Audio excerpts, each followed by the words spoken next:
idea of these standards and what the heck are they for. I've had a number of conversations recently with both pre-service teachers and, that's my cat Stanley, remember him from last week, pre-service teachers and in-service teachers who are angry with those standards and the fact that they seem to be there just to make life difficult. And in that podcast next Wednesday, we're going to delve into that and we're going to explore where that comes from, why culturally that might have happened, and how we can reframe that. So the podcast itself is all about how the standards will help you have a greater impact. But I start by talking about how they're actually currently placed in a very negative situation. And I end that podcast with talking about how you can make the decision about how you choose to let those standards affect or guide you. So that's going to be next Wednesday. It comes out at 6 a.m. on Wednesday on Google and Spotify and iTunes.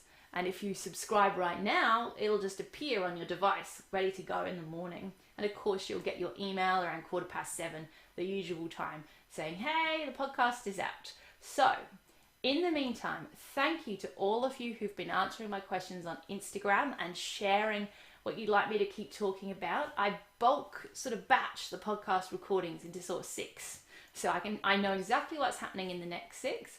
I won't reveal too much, but we've got a couple of really cool speakers coming up as well, sharing some of their insights around accessibility and technology is one. And we have another one coming up, really fascinating research into reflective practice and mindfulness for those of you who are curious around teacher well-being, mindfulness, and how that kind of approach can increase your impact in the classroom. That's also coming up over the next few weeks.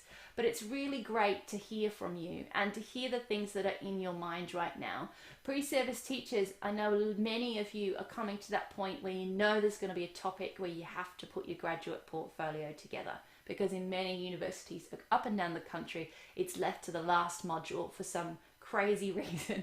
And I know you're going to have a million questions. I've had a few already, but I encourage you to reach out and ask them. And you can do that by direct messaging me on Instagram, on Facebook Messenger, on YouTube. You can email us at support@edufolios.org and tell them that Selena asked you if you could tell us something you would like to know, and they'll pass that on to me. Email us, reach out to us. Please share it, because next time I do that batch, it'll be right when you're starting the next term. It's going to be July time. Okay, so if in July you're going to have questions, tell me now and I will make sure they are super timely for you. All right, so I will leave you there for tonight. I hope that you enjoyed the podcast about mentoring. Again, if you're looking for step-by-step directions to support you moving forward, to help you work in a way that's symbiotic, to help you get the evidence for highly accomplished or graduate at the same time, go tune in to edufolios.org/014, and I will see you again next week. Take care.